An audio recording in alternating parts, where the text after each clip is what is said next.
के समय स्वामीनाथन आयोग की रिपोर्ट आई थी 2006 में। उस रिपोर्ट में यह कहा गया था कि किसानों की लागत में 50% लाभ जोड़कर मिनिमम सपोर्ट प्राइस तय किया जाए। इनकी सरकार ने इनकार कर दिया था माननीय अध्यक्ष महोदय कि नहीं किया जा सकता, इनकार कर दिया था।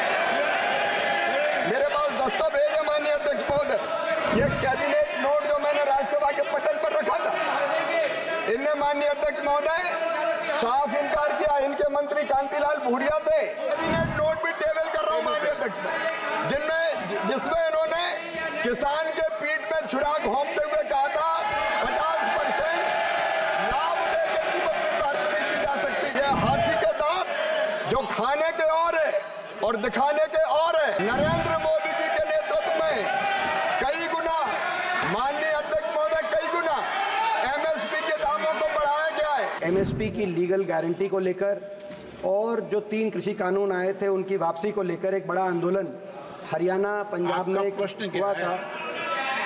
अभी माननीय मंत्री जी कह रहे थे कि हरियाणा के किसान को नमन भी कर रहे थे, और उससे पहले प्रश्न के उत्तर में उन्होंने कहा प्रत्येक मानव जीवन अनमोल है। इस आंदोलन में 750 किसानों की जान कुर्बान हुई थी, जिसमें से ज़्यादातर हरियाणा और पंजाब, पश्चिमी उत्तर प्रदेश और राजस्थान के किसान थे। मैं माननीय मंत्री जी से प्रश्न पूछना चाहता हूं कि जब समझौता हुआ सरकार के साथ तो कहा गया कि इन किसानों की मदद की जाएगी, जो परिवार जिनके जीविका मंत्री जी लेने वाला व्यक्ति चला गया, मगर अभी तक उनमें नौकरी नहीं दी गई है। क्या सरकार सोच रही है कि इनको, इन परिवारों में रोजगार दिया जाएगा? माननीय अध्यक्ष महोदय, गए थे हरिभजन को औटन लगे कपास। इस प्रश्न का मजाक नहीं है, ये इस प्रश्न से संबंधित नहीं है। फिर भी माननीय अध्यक्ष महोदय, मैं ये कहना चाहता हूं।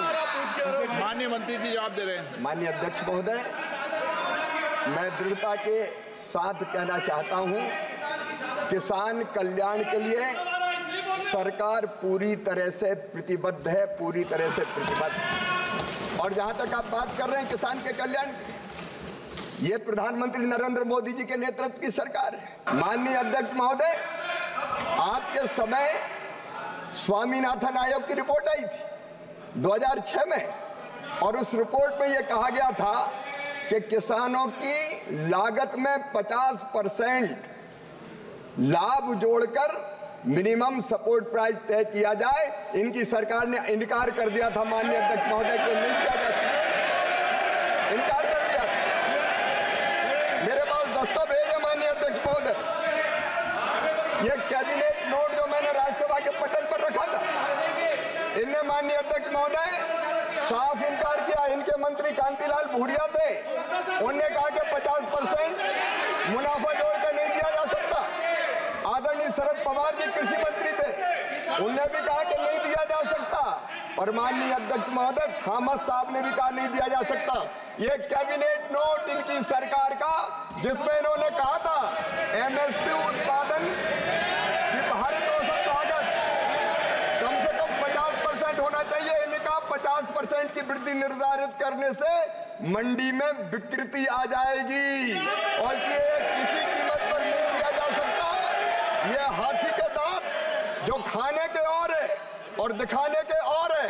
नरेंद्र मोदी जी के नेतृत्व में कई गुना, माननीय अध्यक्ष महोदय, कई गुना एमएसपी के दामों को बढ़ाया गया है। बाजरा का एमएसपी मूल्य जब ये किसानों की बात करते हैं तब 1250 था, हमने बढ़ा के 2625 रुपया कर दिया है। जौ का समर्थन मूल्य इनके समय 1100 था, हमने बढ़ा के 1850 कर दिया है। ज्वार हाइब्रिड 1500 से 3371, मक्का 1310 से 2225, धान 1345 से 2320, रागी 1500 से 4290, गेहूं 1400 से 2275, धान माननीय अध्यक्ष महोदय 55, खोपरावाल 5500 से 11750, और सुन लें उड़द, मसूर और तुअर जितनी किसान पैदा करेगा नरेंद्र मोदी जी की सरकार खरीदने का काम करेगी। आपके समय माननीय अध्यक्ष महोदय, आपके समय कितनी खरीदी होती थी मैं बताना चाहता हूँ। टेबल कर देना। दलहन की खरीदी, और मैं ये कैबिनेट नोट भी टेबल कर रहा हूँ माननीय अध्यक्ष, जिसमें इन्होंने किसान के पीठ में छुरा घोंपते हुए कहा था 50% लाभ देकर कीमत निर्धारित नहीं की जा सकती, और नरेंद्र मोदी जी की सरकार ने 50% लागत में मुनाफा जोड़ के मिनिमम सपोर्ट प्राइस तय किया। हमारी सरकार प्रतिबद्ध है किसान को ठीक दाम देने के लिए, उसमें हम कोई कसर नहीं छोड़ेंगे माननीय अध्यक्ष महोदय। अगर आप ये वीडियो YouTube पर देख रहे हैं तो हमारे चैनल को सब्सक्राइब करें और बेल आइकन को दबाना ना भूलें। अगर आप Facebook पर ये वीडियो देख रहे हैं तो हमारे पेज को लाइक करें।